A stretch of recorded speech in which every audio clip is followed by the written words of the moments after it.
August மாதம் 23ஆம் தேதி, பொது காலம் 20ஆம் வாரம், வெள்ளிக்கிழமை. இறைவாக்கினர் எசேக்கியேல் நூலிலிருந்து வாசகம். அதிகாரம் 37. இறை வார்த்தைகள் 1 முதல் 14 முடிய. அந்நாள்களில் ஆண்டவரின் ஆற்றல் என் மீது இறங்கியது. அவர் என்னை தம் ஆவியால் தூக்கி கொண்டு போய் பள்ளத்தாக்கின் நடுவில் நிறுத்தினார். அங்கே எலும்புகள் மிகுதியாய் கிடந்தன. அவர் அவற்றை சுற்றி என்னை நடத்தி சென்றார். அங்கே பள்ளத்தாக்கின் அடியில் மிக பல எலும்புகள் கிடந்தன. அவை மிகவும் உலர்ந்தவையாயிருந்தன. அவர் என்னிடம், மானிடா, இந்த எலும்புகள் உயிர் பெற முடியுமா என்று கேட்டார். நான், தலைவராகிய ஆண்டவரே, உமக்கு தெரியுமே என்று மறுமொழி அளித்தேன்.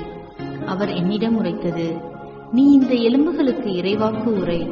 உலர்ந்த எலும்புகளே, ஆண்டவரின் வாக்கை கேளுங்கள் என்று சொல். தலைவராகிய ஆண்டவர் இந்த எலும்புகளுக்கு இவ்வாறு கூறுகிறார், நான் உங்களுக்குள் உயிர் மூச்சு புக செய்வேன், நீங்களும் உயிர் பெறுவீர்கள். நான் உங்களை நரம்புகளால் தொடுப்பேன், உங்கள் மேல் சதையை பரப்புவேன், உங்களை தோளால் மூடுவேன், பின் உங்களுக்குள் உயிர் மூச்சு புகச் செய்வேன், நீங்களும் உயிர் பெறுவீர்கள். அப்போது நானே ஆண்டவர் என அறிந்து கொள்வீர்கள். எனவே எனக்கு கட்டளையிட்டபடி இறைவாக்கு உரைத்தேன். நான் இறைவாக்கு உரைக்கையில் உராயும் ஓசை கேட்டது. ஒவ்வொரு எலும்பும் தனக்குரிய எலும்புடன் சேர்ந்து கொண்டது. நான் பார்க்கையிலேயே அவற்றில் நரம்புகள் ஏற்பட்டு சதை தோன்றி தோல் அவற்றின் மேல் மூடியது. ஆனால் அவற்றில் உயிர் இன்னும் வரவில்லை. பின்னர் அவர் என்னிடம், உயிர் மூச்சுக்கு இறைவாக்கு உரை. மானிடா, இறைவாக்கு உரைத்து உயிர் மூச்சிடம் சொல். தலைவராகிய ஆண்டவர் கூறுவது இதுவே, 4 காற்றுகளிலிருந்தும் உயிர் மூச்சே வா, நீ வந்து கொலையுண்ட இவர்களுக்குள் புகு, அப்பொழுது இவர்கள் உயிர் பெறுவர். எனவே அவர் எனக்கு கட்டளையிட்டவாறு இறைவாக்கு உரைத்தேன். உடனே அவர்களுக்குள் உயிர் மூச்சு புகுந்தது. அவர்கள் உயிர் பெற்று காலூன்றி மாபெரும் படைத்திரள் போல் நின்றனர். அவர் மேலும் என்னிடம் கூறியது, மானிடா, இந்த எலும்புகள் இஸ்ரேல் வீட்டார் அனைவரையும் குறிக்கும்.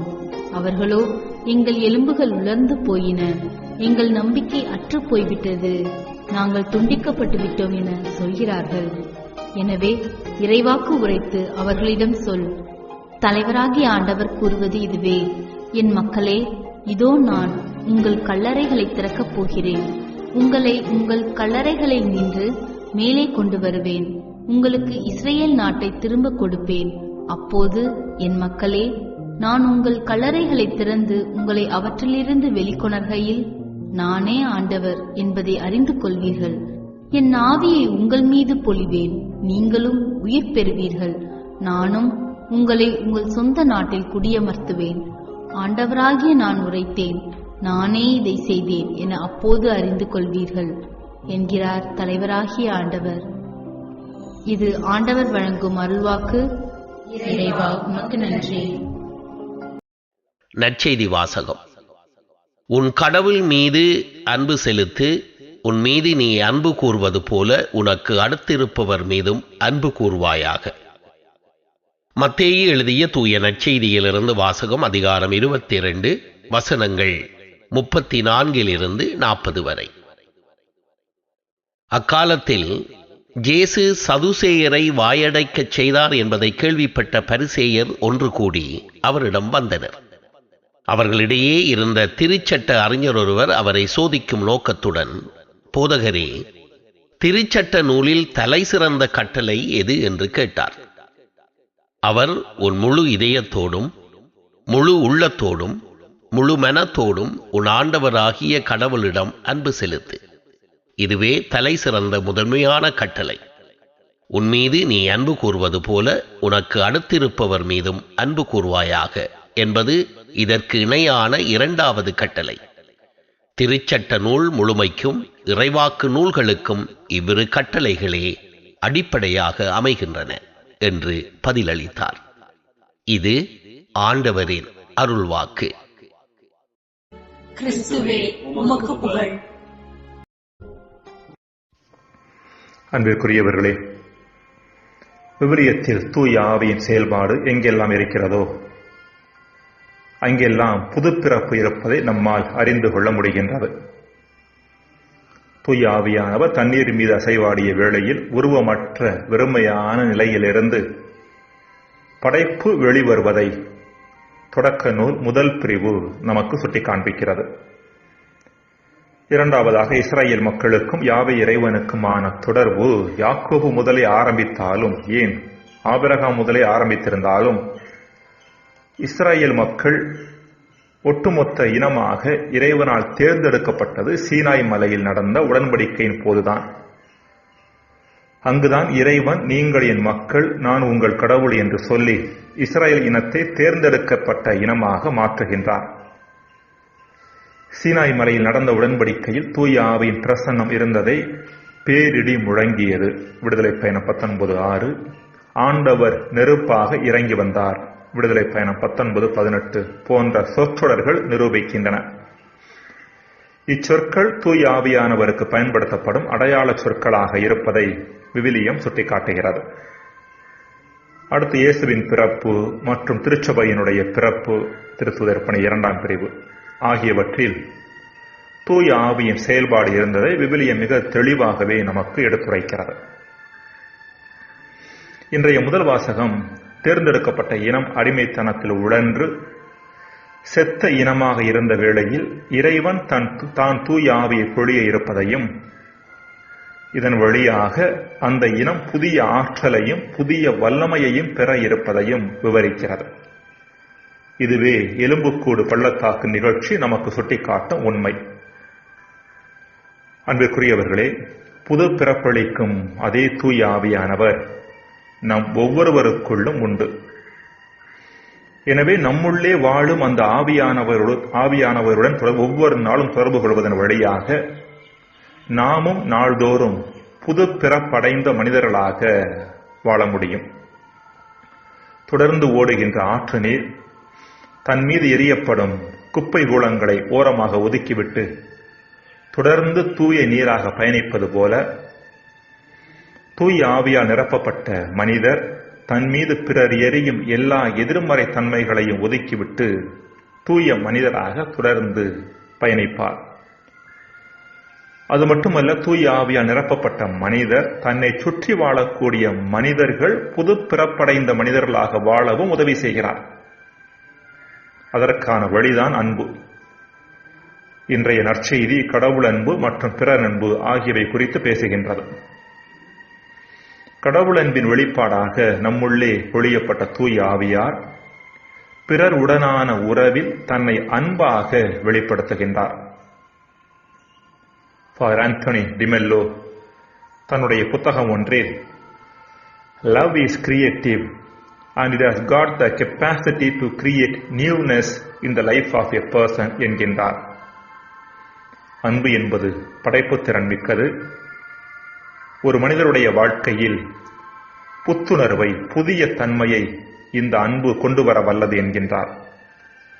அவருடைய கதை ஒன்று. குழுமம் ஒன்று. அக்குழுமத்தில் பல நபர்கள் இணைந்து வாழ்ந்தனர். அவர்களில் ஒருவர் மட்டும் முதிர்ச்சியற்றவராக நடந்து கொண்டார். பிறரிடம் எப்படி நடந்து கொள்வது என்று அவருக்கு தெரியவில்லை. பொதுவிடத்தில் எவ்வாறு நாகரிகமாக நடந்து கொள்வது என்று தெரியவில்லை. இவ்வாறு பல குறைபாடுகளை தன்னகத்தே தாங்கிய மனிதரை அந்த குழுமத்தில் இருந்தவர்கள் ஒதுக்கியே வைத்திருந்தனர். இவர் யாருடனாவது நட்புறவோடு பழக முயற்சித்தால் அவர்கள் இவரிடம் சொன்னது, "நீ உன் முதிர்ச்சியற்ற தனத்தை மாற்றிக்கொண்டாய் என்றால் நான் உன்னை அன்பு செய்வேன்" என்பதுதான். இவரும் தன்னை மாற்றிக்கொள்ள எவ்வளவு முயற்சி எடுத்தார். ஆனால் எந்த மாற்றமும் நிகழவில்லை. இப்படிப்பட்ட சூழ்நிலையில் அந்த குழுமத்திற்கு ஒரு புதிய நபர் வந்தார். கொஞ்சம் ஆன்மீக ஆழம் நிரம்பியவர் அவர். வந்தவுடன் சூழ்நிலையை புரிந்து கொண்டார். ஒதுக்கப்பட்ட நபரை அவரது நிலையிலிருந்தே எந்த நிபந்தனையும் இல்லாமல் ஏற்று அன்பு செய்தார். அந்த நபருக்கு மிகவும் சந்தோஷம். இப்போது தன்னை மாற்றுவது குறித்து அவர் அதிகம் சிந்திக்கவில்லை. இருப்பினும் அந்த புதுமை அங்கு நடந்தது. அவர் முதிர்ச்சியான நபராக மாறினார். இதுதான் ஃபாதர் ஆண்டனி டிமெல்லோ சொல்லக்கூடிய அந்த கதை. ஜே.பி. வாஸ்வானி என்பவர் புனேயில் வாழ்ந்த ஒரு ஆன்மீகவாதி. அவர் ஒரு முறை இவ்வாறு சொன்னார்: அன்பினால் ஒரு முறை தொடப்பட்டால் கூட ஒரு காட்டுமிராண்டி பண்புள்ளவராக மாறிவிடுவார் என்று. ஜெபம். இறைவா, தூய ஆவியின் துணையோடு எங்களையும் பிறரையும் தொடர் புதுப்பித்தலுக்கு உள்ளாக்கிக் கொள்வதற்கான வரத்தை எமக்கு தாரும். ஆமேன்.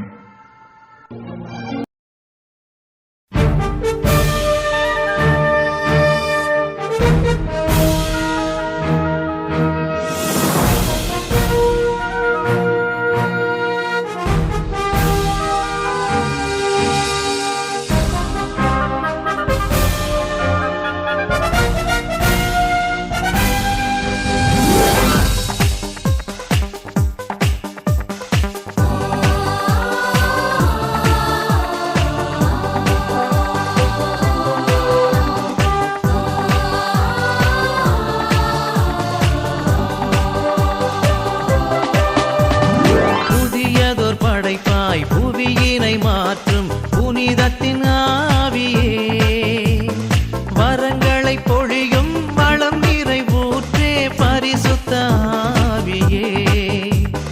புதியதொரு படைப்பாய் புவியினை மாற்றும் புனிதத்தின் ஆவியே, வரங்களை பொழியும் வளம் நிறைவூற்றே பரிசுத்த ஆவியே. மண்ணின் முகத்தை புதுப்பிக்க வருவே, இறை மகிழ்ச்சியை நிரப்பிட வருவே. மண்ணின் முகத்தை புதுப்பிக்க வருவே, இறை மகிழ்ச்சியை நிரப்பிட வருவே. புதியதொரு படைப்பாய் புவியினை மாற்றும் புனிதத்தின் ஆவியே, வரங்களை பொழியும் வளம் நிறைவூற்றே பரிசுத்த ஆவியே.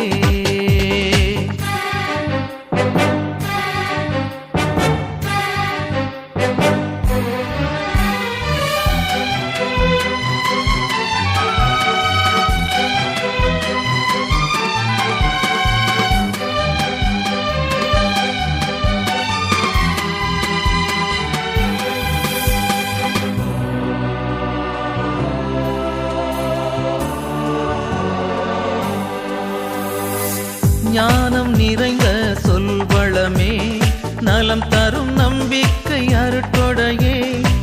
ஞானம் நிறைந்த சொல்வளமே, நலம் தரும் நம்பிக்கை அருட்கொடையே. பிணிகளை தீர்க்கும் அருமருந்தே, தேவ கனிகளால் தேற்றும் அதிசயமே. பிணிகளை தீர்க்கும் அருமருந்தே, தேவ கனிகளால் தேற்றும் அதிசயமே.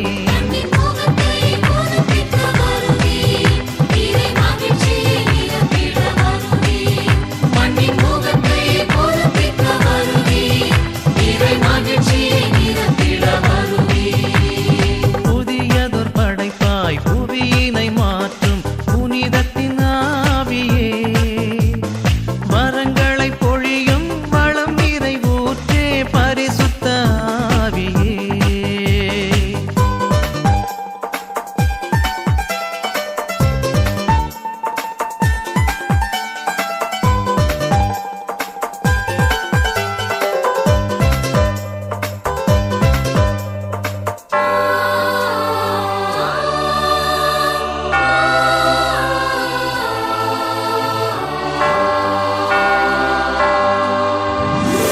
வானம் திறந்த தீச்சுடரே, அருட்கொடை தந்திடும் அருட்சுகமே. வானம் திறந்த தீச்சுடரே, அருட்கொடை தந்திடும் அருட்சுகமே. குளிரினை போக்கும் அனல் காற்றே, வாழ்வின் குறைகளை தீர்க்கும் நிறையருளே. குளிரினை போக்கும் அனல் காற்றே, வாழ்வின்